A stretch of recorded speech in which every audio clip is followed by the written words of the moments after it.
Around 6,000 asylum seekers have joined a caravan in Mexico headed to the United States. It's the largest convoy in over a year. It's all happened over the Christmas weekend. It comes as more than 35,000 migrants were apprehended at the border over that holiday weekend. It's just hard to believe. It's all happening as top US officials are going to be visiting Mexico City tomorrow. Let's bring in Sky News contributor Kosha Gada, who knows a lot about this sort of stuff. I mean, Kosha, the poll numbers out of the United States show that President Biden's immigration policy has failed. Does this trip to Mexico City signal that the Biden administration has finally woken up to the reality? Great to be with you, Gary. I think it signals that the administration has woken up to the optics, maybe not the reality, because the poll numbers, as you mentioned, have been plummeting. This is an issue where 70% of Americans, based on the Real Clear Politics average poll of polls, disapproves of his handling of the border. And also in this day and age of social media that we live in, that imagery, such as you're playing right now, comes through everybody's phone feeds. We see it, and it's trickling through into everyday life of people, not just in the border states, but also north as they're getting bussed up and shipped up. So this is definitely at his doorstep. But the reason I say I don't think it's signaling waking up to reality is because reality would look like actually taking action and not visits and speeches. And I think that the time for that is long past. Action would be fortifying the border, putting the military there, bringing back those policies that were previously in place, such as Remain in Mexico, tightening up the asylum racket and all the rest of it. If they want to do it, they can do it. It requires political will. And both parties for decades have not shown that they have it.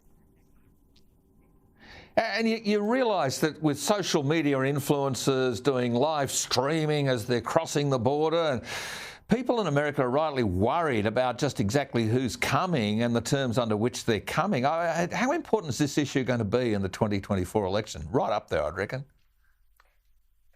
You would think so, because the fundamental role of government is keeping the homeland safe, and the border is, the definition of keeping the homeland safe. And in a normal cycle, you would think it would.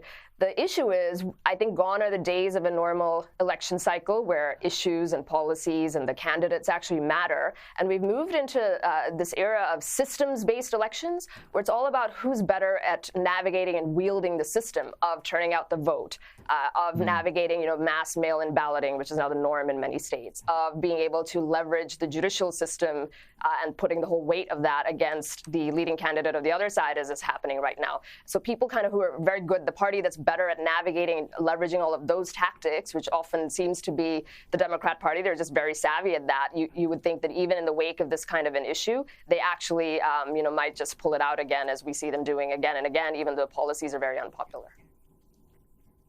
Yeah, I think you're onto something there, but I'd reckon in the normal election cycle, Joe Biden would probably look for a distraction. He's now ordering international airstrikes. It's some sort of a distraction for this border crisis. I was watching people crossing at Eagle Pass, Texas. There you go. It's not hard, is it? 6,000 in sort of one day. Extraordinary stuff. Look, while we're on the topic, what do you make of these repeated attacks on US troops from Iranian-backed groups that have triggered Biden's decision now to order these airstrikes?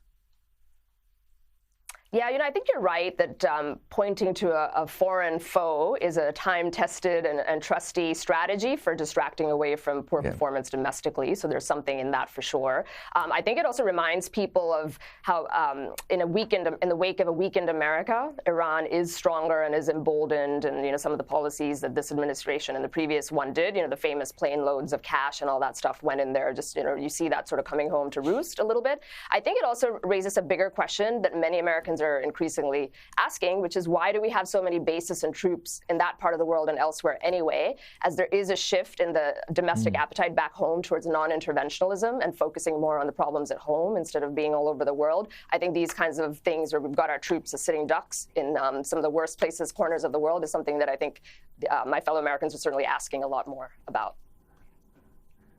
I've always made the point, don't worry about the Americans showing up. It's when they don't come is a bigger problem. But look, let's talk about the election. You mentioned before that the judiciary, having them on side, is critical. Let's look what's happened. Colorado Supreme Court has ruled that Donald Trump is ineligible for the ballot. Surely the people should decide. This decision reads that Well, you know, the secretary may not list Donald Trump's name on the 2024 presidential primary ballot, nor may she count any write-in votes cast for him. This is actually censorship. It's courtroom coup d'état. It is, and the provision that they use is the 14th Amendment, which is a Civil War era amendment that was enacted to prevent people that actually staged an armed rebellion against the United States government in the Civil War from holding office in the future. So they dusted off this thing from the 1800s. He has not actually been convicted of that crime in any of the four cases that he's facing right now, and they just leapt to the verdict without actually having go through the process. So most legal scholars are saying this is going to make its way up to the Supreme Court, and the Supreme Court should throw it out because there's no mechanism for a state to unilaterally come in and take a federal candidate off the ballot. But, you know, who knows? We're living by this, hanging by a thread over here, where it's all boiling down to 9 justices at the Supreme Court, or 5 of them, really, of the 9, interpreting the law constitutionally and hoping that sorts it out. The fact that it's come to that, I think, makes people very, very uneasy and very, very sad.